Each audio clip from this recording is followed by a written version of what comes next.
उद्या शेतकऱ्यांचा कर्जमाफी असो, मेंढपाळ असो, मच्छीमारांचे प्रश्न असो, असे विविध प्रश्न करून प्रहारचे अध्यक्ष बच्चू कडू हे नागपूरला आंदोलन करणार आहेत आणि बच्चू कडूंच्या पाठीशी आता संपूर्ण महाराष्ट्रातून शेतकरी हे सुद्धा बच्चू कडूंच्या पाठीशी खंबीरपणे उभे झाले. आपण पाहत आहोत की अमरावती जिल्ह्यातील एका खेडेगावात आपण सध्या आहोत. या गावामध्ये आपण पाहत आहोत की एक छोटंसं गाव आहे, परंतु या छोट्याशा गावामधून 4 ट्रॅक्टर हे नागपूरच्या दिशेने रवाना होत आहे. या ट्रॅक्टरमध्ये सर्व साहित्य, जे जीवनावश्यक साहित्य हे सर्व शेतकरी बांधव घेऊन जात आहे.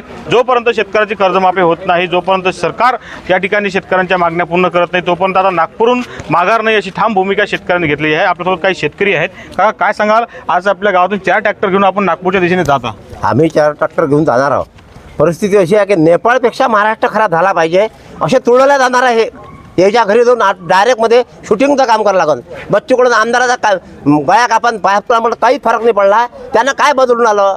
तुम्हाला लोक रोजचे 100 लोक मरून राहिले, याच्या वेळेस काही जमली. पण बच्चूकडून म्हटलं का बाप मान कापान पाया कापा, याला काय फरक पडणार? नेपाळपेक्षा परिस्थिती खराब होणार आहे.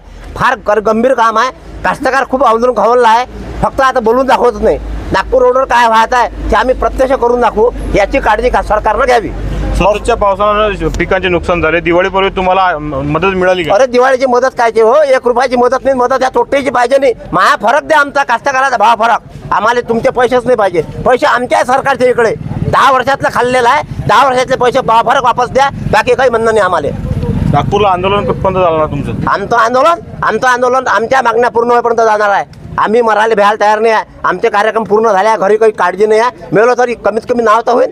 पण देवेंद्र फडणवीसला ऐकून सांगा, काय हे कास्तकार आल्यावर तुझे तोडल्याशिवाय राहणार नाही, हे लक्षात घ्या म्हणा. कास्तकार खूप खवळलेला आहे.